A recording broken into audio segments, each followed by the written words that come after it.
त्वरित सुधारात्मक कार्रवाई, प्रॉम्प्ट करेक्टिव एक्शन, PCA। आइए जानते हैं कि ये सुर्खियों में क्यों है। RBI ने वाणिज्यिक बैंकों के लिए संशोधित मानदंड जारी किया है, जिन्हें 1 जनवरी 2022 से त्वरित सुधारात्मक कार्रवाई PCA फ्रेमवर्क के अंतर्गत रखा जाना है। PCA त्वरित सुधारात्मक कार्रवाई के बारे में।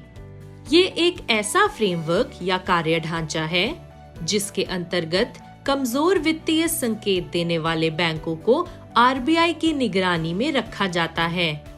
वर्ष 2002 में RBI ने PCA फ्रेमवर्क को उन बैंकों के लिए एक ढांचागत आरंभिक हस्तक्षेप प्रणाली के रूप में पेश किया जो खराब परिसंपत्ति गुणवत्ता के कारण अल्प पूंजीकृत हो जाते हैं या मुनाफा ना कमाने के कारण असुरक्षित हो जाते हैं। वित्तीय स्थिरता और विकास परिषद FSDC 6(1) और वित्तीय क्षेत्र विधायी सुधार आयोग FSLRC 6(2) की सिफारिशों के आधार पर इस कार्य ढांचे की वर्ष 2017 में समीक्षा की गई थी।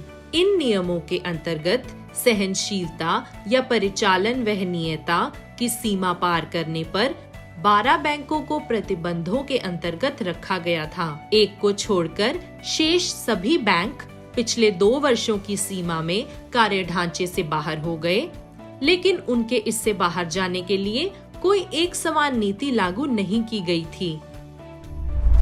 PCA का उद्देश्य उचित समय पर पर्यवेक्षी हस्तक्षेप, सुपरविजरी इंटरवेंशन को सक्षम बनाना तथा पर्यवेक्षित इकाई सुपरवाइज्ड एंटिटी के लिए समय पर उपचारात्मक उपायों को शुरू करने और लागू करने को जरूरी बनाना ताकि इसके वित्तीय स्वास्थ्य को पुनः प्राप्त किया जा सके। प्रभावी बाजार अनुशासन के एक उपकरण के रूप में कार्य करना। भारतीय बैंकिंग क्षेत्र में गैर निष्पादित परिसंपत्तियों NPAS 6(3) की समस्या पर लगाम लगाना। यदि कोई बैंक संकट की ओर बढ़ रहा है तो नियामकों के साथ साथ निवेशकों और जमाकर्ताओं को भी सतर्क करने में सहायता करना। उच्च जोखिम वाले उधार पर अंकुश लगाना, विभिन्न प्रावधानों प्रोविजंस के लिए अधिक मात्रा में मुद्रा अलग से रखना और प्रबंधकीय वेतन को सीमा के भीतर रखना। यह बैंक बैलेंस शीट से आगे होने वाले निर्गम या स्राव को रोकता है।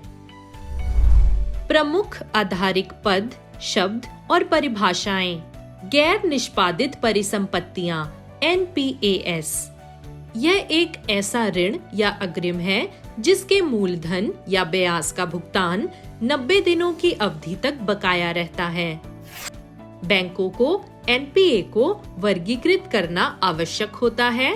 इन्हें बैंकों द्वारा निम्नलिखित 3 श्रेणियों में यथा substandard assets, substandard assets, doubtful assets, loss assets वर्गीकृत किया जाता है।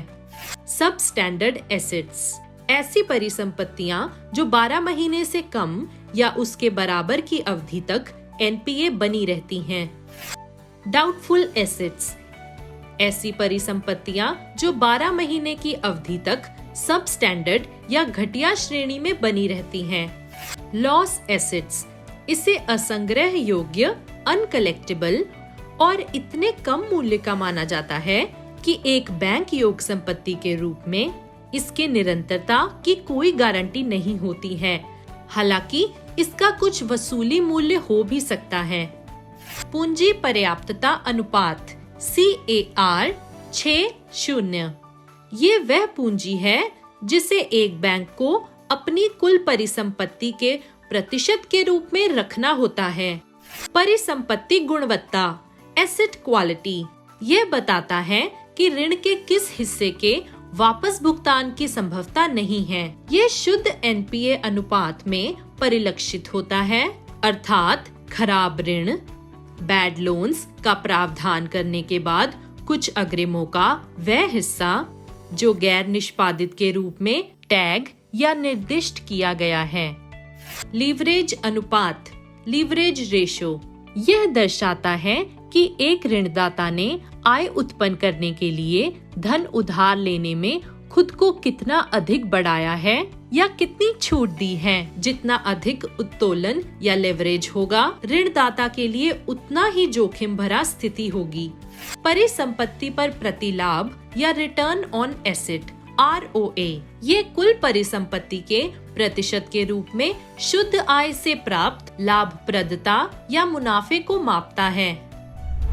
PCA फ्रेमवर्क में हाल में लाए गए बदलाव, PCA की व्यवहारिकता और मानदंड, PCA applicability and criteria. PCA कार्य ढांचा या फ्रेमवर्क भारत में संचालित सभी बैंकों पर लागू होगा, जिनमें शाखाओं या सहायक कंपनियों के माध्यम से संचालन करने वाले विदेशी बैंक भी शामिल हैं। ये पहचान किए गए संकेतकों की जोखिम सीमा 6.4 के उल्लंघन पर आधारित हैं। हालांकि भुगतान या पेमेंट बैंकों और लघु वित्त बैंकों SFBS, जहां त्वरित सुधारात्मक कार्रवाई शुरू की जा सकती है, को ऋणदाताओं की सूची से हटा दिया गया है। PCA के लिए मापदंड, पैरामीटर्स फॉर PCA, पूंजी, परिसंपत्ति गुणवत्ता और उत्तोलन या लेवरेज। ये 3 मापदंड या पैरामीटर हैं जो संशोधित कार्य ढांचे में निगरानी के प्रमुख क्षेत्र होंगे। इसमें गंभीरता के बढ़ते क्रम में 1 से 3 तक 3 जोखिम सीमाएं होंगी। संशोधित कार्य ढांचे में संकेतक के रूप में परिसंपत्ति पर प्रतिलाभ या रिटर्न ऑन एसेट को हटा दिया गया है।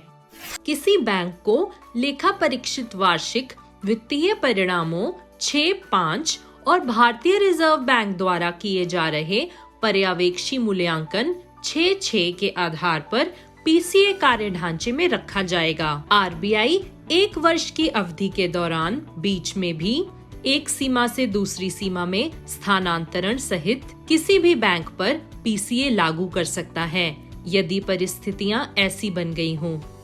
PCA से बाहर निकलना और PCA के अंतर्गत प्रतिबंधों को हटाना। यदि लगातार 4 तिमाही के वित्तीय विवरणों में किसी भी मापदंड या पैरामीटर में जोखिम सीमा का उल्लंघन नहीं देखा जाता है और साथ ही इनमें से एक का RBI द्वारा मूल्यांकन के अधीन लेखा परीक्षित वार्षिक वित्तीय विवरण 6-7 होना चाहिए। यह RBI की पर्यवेक्षी आश्वासन सुपरवाइजरी कंफर्ट पर आधारित होता है। इसमें बैंक की लाभप्रदता की निरंतरता का मूल्यांकन भी सम्मिलित है। PCA के अंतर्गत रखे जाने के बाद बैंक के लिए निर्धारित सुधारात्मक कार्यवाही, RBI द्वारा की जाने वाली अनिवार्य एवं विवेकाधीन कार्यवाही, विनिर्देश, अनिवार्य कार्यवाही, जोखिम सीमा 1, रिस्क थ्रेशहोल्ड 1, लाभांश वितरण या लाभ के प्रेषण भेजने पर प्रतिबंध, प्रमोटर या मालिकों या जनक पेरेंट विदेशी बैंक की स्थिति में को पूंजी जुटाना पड़ता है। जोखिम सीमा 2, जोखिम सीमा 1 की अनिवार्य कार्रवाइयों के अतिरिक्त शाखा विस्तार पर प्रतिबंध घरेलू और या विदेशी। जोखिम सीमा 3, जोखिम सीमा 1 और 2 की अनिवार्य कार्रवाइयों के अतिरिक्त बोर्ड द्वारा अनुमोदित सीमाओं के भीतर तकनीकी उन्नयन के लिए किए जाने वाले व्यय के अतिरिक्त अन्य सभी पूंजीगत व्यय पर उचित प्रतिबंध। विवेकाधीन कार्यवाही, सामान्य विकल्प, विशेष पर्यवेक्षी कार्यवाही 6-8, रणनीति संबंधी, प्रकाशन संबंधी, पूंजी संबंधी, ऋण जोखिम संबंधी, बाजार जोखिम संबंधी, मानव संसाधन HR संबंधी, लाभप्रदता संबंधी, संचालन या कारोबार संबंधी, अन्य। हालांकि PCA के अंतर्गत आने पर भी ऐसे बैंकों को सरकारी प्रतिभूतियों या अन्य उच्च गुणवत्ता वाले तरल निवेशों में निवेश करने की अनुमति दी जाती है।